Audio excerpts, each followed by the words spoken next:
So you often hear the word significance.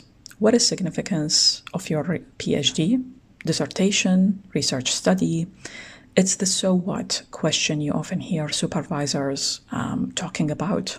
So in this video, I will provide some information about what is significance and the ways you can think about it in relation to your research study, especially if you are doing qualitative research. So let's start with what is significance in general in qualitative research. It relates to something being, or perhaps even in general, significance relates to something being important, meaningful, or potentially useful based on what we are trying to find out in our research study. It explains the relevance, importance, and possible impacts of your study beyond the results and answers why it matters to a field or a discipline, to society in general, or particular group of people.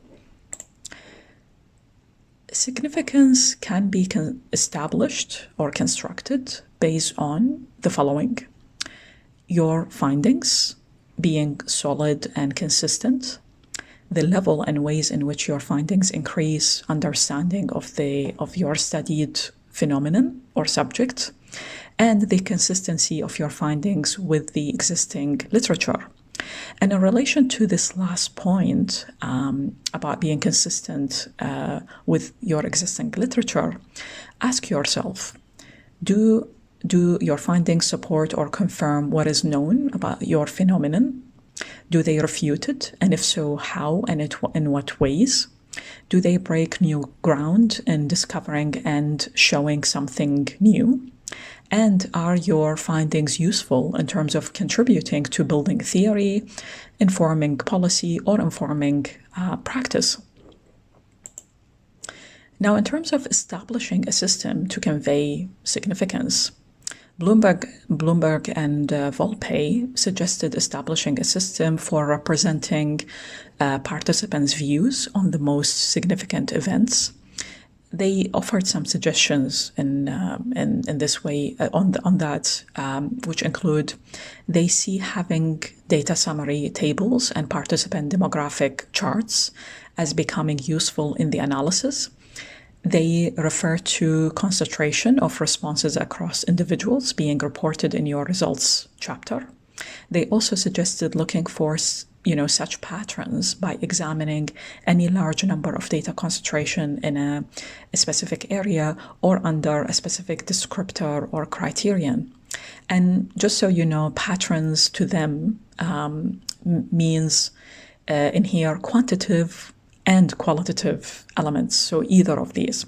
And you can find out more about their suggestions on how you can establish significance under page 283. And finally, in terms of the different degrees of significance, because there are, especially in terms of if you are doing qualitative research,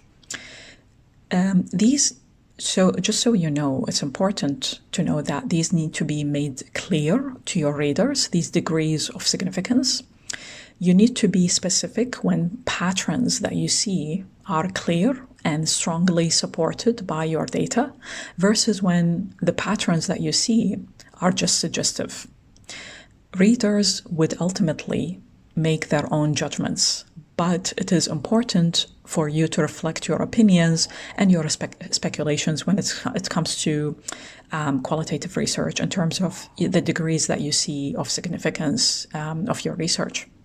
So hopefully this video gave you a very simple and straightforward account or a way for you to understand significance, to know what significance is, and gave you some tips in terms of how you maybe perhaps establish a system and the ways that you establish also the significance, especially if you are doing qualitative research.